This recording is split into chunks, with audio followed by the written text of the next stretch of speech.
Yeah, a lot of people are shocked when they first hear about people surfing on Lake Michigan or the Great Lakes in general. Even here in town, I have a lot of people come into the shop and ask me about it, and they say, well, I've lived here my whole life and I've never seen people surfing at the Great Lakes. And a lot of times I remind them, you're not really going to the beach when it's 40 degrees, cold, rainy, inclement weather.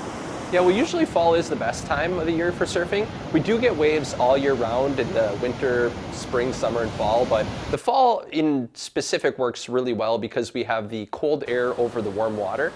In the summertime, all that sun bakes the water, gets it nice and warm, and then in the fall, that air temp drops, and a lot of those gale force winds and storm systems will move through, and that cold, dense air pushes that warm water well. So fall is usually the best time of the year here.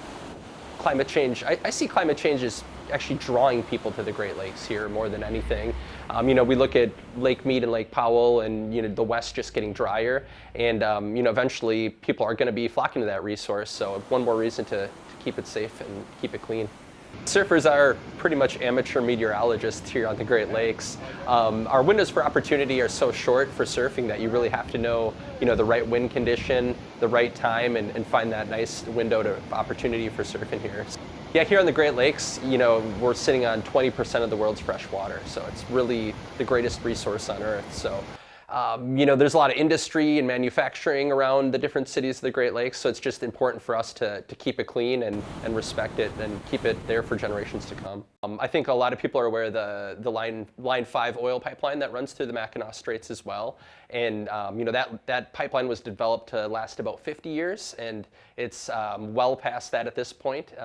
So looking at ways we can either reroute that or make sure that we prevent an oil spill from happening in that location is very important. Keeping the pollution down, keeping the microorganisms out, I think is very important, whether you're surfing or spending any time on the Great Lakes.